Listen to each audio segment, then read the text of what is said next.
Hi, I'm James, and we're the Lakers. And our subject is professional sports.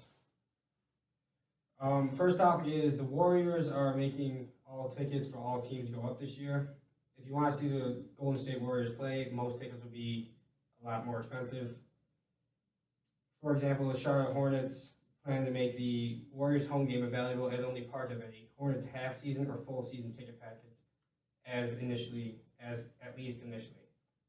It's Charlotte's way of responding to demand for NBA's newest super team, and the Hornets aren't alone. Other teams, as well as the NBA's TV partners, are looking to capitalize on the record-setting 73-win team that's now added free agent Kevin Durant to its roster of Stephen Curry, Klay Thompson, and Draymond Green. Yeah, In the case of the Hornets, Golden State has already been a strong draw for Charlotte in the recent years because Warriors games mark the return of hometown hero Curry to town.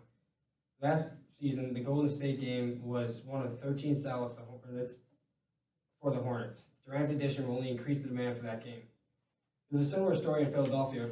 Chris Hex, Sixers chief revenue officer, said the game is considered wrapping its game against the Warriors into an 11-game ticket plan.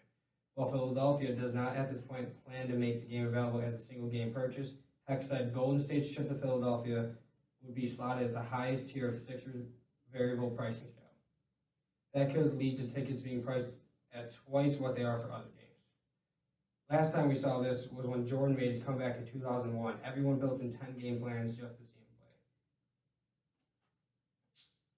play. Going on to the next thing is NFL teams appearing on Thursday Night Football will wear uniforms that are from head to toe will be one color, marking significant expansion in the league calls its Color Rush initiative. Last season, the NFL tested these monochromatic uniforms in 4 Thursday night games in November and December. This season, each Thursday night game will feature teams wearing one-color uniforms, not including the opening night or Thanksgiving Day games. All told, 14 Thursday games, and this Christmas night Ravens-Steelers game will feature these Nike-produced uniforms. Since it sold Thursday Night Football rights to CBS in 2014, the NFL has pushed the games a big event feel, and the league executives think special Thursday Night Football uniforms will add to that. Thursday night ratings have grown significantly in the past 2 years as the NFL has dominated broadcast time through the fall. Teams will own Nike Vapor Untouchable jerseys. The NFL has pledged to donate all the proceeds of the Color Rush jersey sales to the NFL Foundation to fund health, safety, and wellness for programs for youth children. The first $500,000 raised will replace youth and high school football equipment and fields destroyed during last month's floods in Louisiana. But ESPN, they were very hesitant about merging or about getting into program with them because they thought that it could be like losing profits and things like that. And this device is called the Bolt.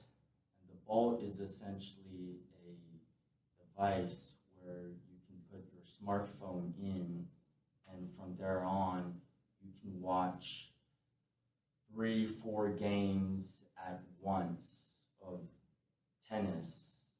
Let's say you're at court 1, but you wanted to see court 2, you can.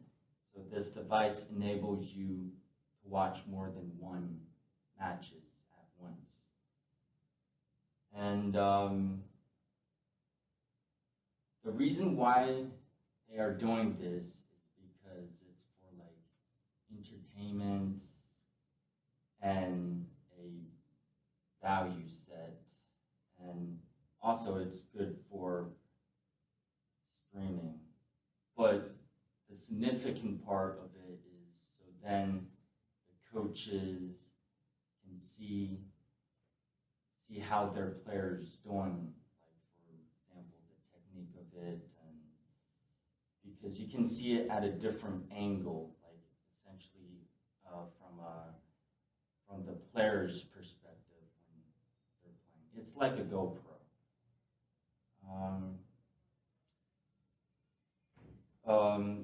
The first NASCAR was actually the first one to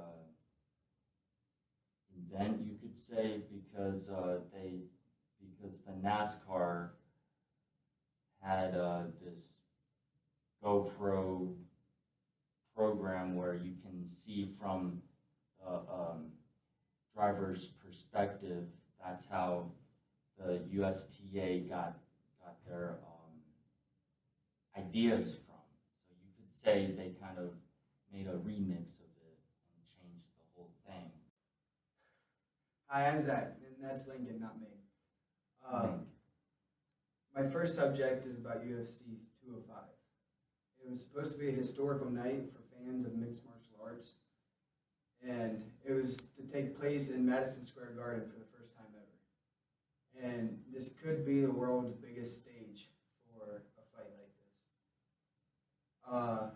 There's been a lot of rumors going around that there's a mega card that would feature both Ronda Rousey and Conor McGregor. These hopes were dashed in August, however, when UFC President Dana White officially said that Ronda Rousey was not going to fight in this. This is because she will not fight before UFC 207, which is on December 30th, and that would be at the earliest as possible. And that left McGregor for being one of the prospects to be in UFC 205. But the promotions was the biggest draw, who many thought would take on Eddie Alvarez for the lightweight title that the Irishman's had his eyes on for the better part of the year. But then Wednesday happened, and now the November 2nd main event is completely messed up. My second topic is about the big issue with Colin Kaepernick. Everybody knows that he won't stand up for the national anthem because he's trying to prove his point. Well, after this went on, there was a lot of unexpected impact.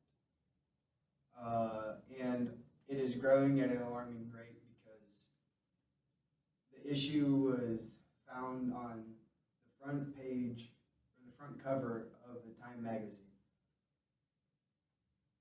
People are starting to follow him because his words are true, and it's nice and precise, straight to the point, and he is also kind of thoughtful on his part of the side. And the thing that is also helping him is that when people try to criticize him for trying to say that it's against the veterans, like it's not helping, it's against everything, the critics are not thinking intellectually. Last but not least, we have Sarah. The San Diego Padres and their ballpark naming rights partnered have teamed up to create the backyard presented by Petco, a special seating area for dog owners and their dogs. The park has a special entrance just for the dogs and their owners and is staffed with certified dog trainers from Petco, and features open-air dog suites that seat up to 4 adults and 2 dogs per the price of $100 each. Each suite is carpeted with artificial turf and has an umbrella to create shade.